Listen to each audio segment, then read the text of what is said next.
fonctionner. On passe à la culture où nous recevons aujourd'hui le duo Mario et Mella avec l'accent italien qui présente sa nouvelle création Chicalas Tango. On part aussi en Argentine. Bienvenue à vous deux. Merci beaucoup d'être avec nous. Adrien Borua, Larissa Wagnals, merci beaucoup d'être sur ce plateau. Alors on va présenter le spectacle qui sera joué à Crassier, à l'atelier de Mademoiselle F du 12 au 14 mai.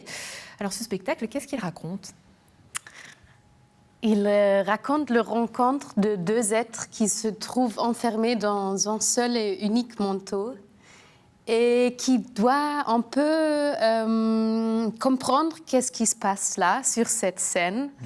Ils découvrent une scénographie, ils découvrent des partitions de musique et comme ça, ils comprennent qu'ils doivent jouer de la musique. Ouais. Mais c'est une petite aventure. Ouais, une aventure qu'on a tous été obligés de vivre, hein, parce qu'on se souvient du confinement, on a tous été obligés de vivre un peu dans des espaces confinés, très restreints. C'est un peu une mise en abîme, Adrien.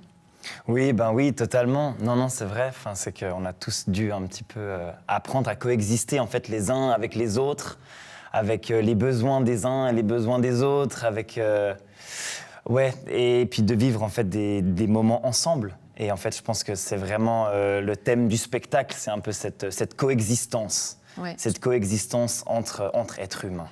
Ouais. Troisième personnage, c'est ce manteau. Est-ce que vous en êtes toujours habillé ? Est-ce que les manteaux s'adaptent au spectacle ? Est-ce que ça fait partie vraiment aujourd'hui de vos personnages aussi en tant que clown, ce manteau ? Oui, c'est vraiment le concept de notre travail, de toujours travailler dans ce costume-là. Maintenant, on a deux manteaux différents pour deux spectacles différents. Qui s'adaptent aux nécessités de spectacle. Ouais, vous me disiez, Adrien, c'est un manteau particulier avec quelques poches surprises. Comment ça fonctionne ? Alors, sans révéler tous les secrets, hein, on garde l'aspect magique. Ah, mais ça, c'est sûr, ça, c'est sûr. Non, mais c'est juste, en fait, c'est vraiment des manteaux qui s'adaptent aux besoins du spectacle, selon les éléments qui doivent apparaître, les éléments qui doivent disparaître et tout ça. Donc, on a travaillé avec une costumière qui a vraiment fait un manteau sur mesure pour Chicalas Tango et voilà, c'est chouette. Alors Adrien, vous avez grandi à Chézeray, vous êtes comme on dit un enfant du district, ensuite vous avez fait vos premiers pas dans le monde du cirque grâce à l'élastique citrique qu'on connaît bien aussi à Nyon, et puis vous avez découvert le théâtre sous la houlette de Fabienne Panser qui détient justement l'atelier de Mademoiselle F à Crassier et qu'on salue évidemment. Mais comment est-ce qu'on devient clown finalement ? Comment est-ce qu'on devient clown ? Je pense en essayant de faire du clown, en allant sur scène, en s'essayant à différentes expériences scéniques. Moi, mon parcours, il m'a amené à l'Accademia Teatro Dimitri, qui est une école de théâtre physique au Tessin, et qui peut mener à des parcours comme maître danseur ou bien clown, justement. Et pour moi, ça a plutôt été clown que danseur. Ouais. Alors c'est peut-être le côté danse a été apporté par Larissa justement puisque vous vous rencontrez en 2017, vous commencez à travailler ensemble et puis vous fondez justement la compagnie Mario et Mella en 2020. C'était quoi ? On sait qu'on cherche tous parfois son clown. Votre clown à vous, c'était lequel ? C'est quoi son trait de caractéristique ? Mais là, elle est très petite, très vivante. Elle aime découvrir des nouvelles choses. Elle aime aller très vite à comprendre, à faire des petites skirts. Des gags. Des petites blagues pour Mario. J'imagine que Mario sera l'inverse ?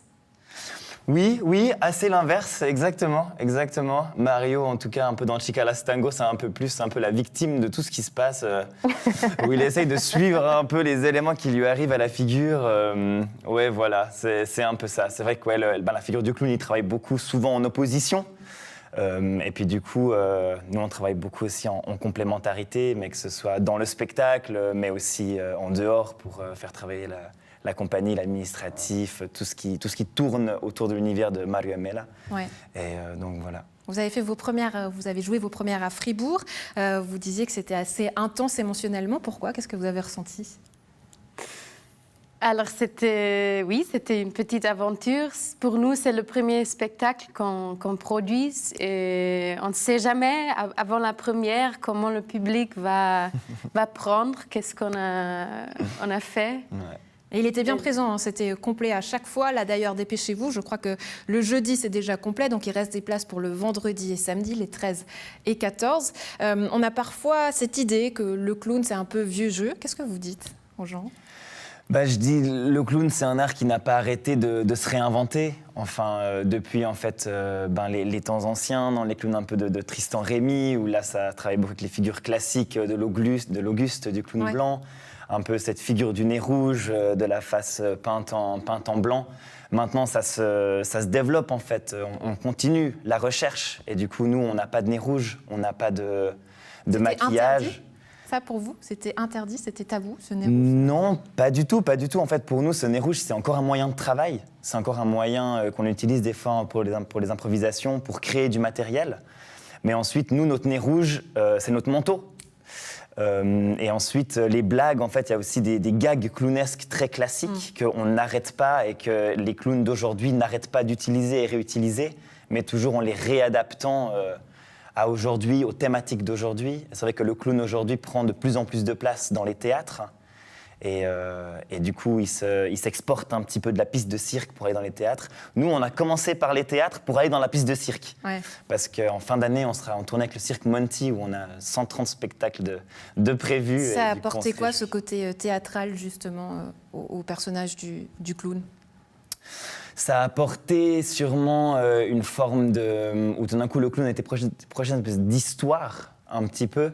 Où en fait, tout d'un coup, peut-être que le clown aussi touchait d'autres thématiques, où tout d'un coup, son essence de faire rire et de faire rêver a tout d'un coup a apporté aussi une dimension plus profonde et de penser un petit peu la société d'aujourd'hui. Ouais, Maïlan le disait très innocemment tout à l'heure, ce côté waouh. C'est peut-être ce qu'on pourra trouver aussi avec vous, la compagnie Mario et Mel, à voir à Crassier du 12 au 14 mai. Merci beaucoup d'avoir été avec nous. Très belle journée à vous. Merci beaucoup. Merci.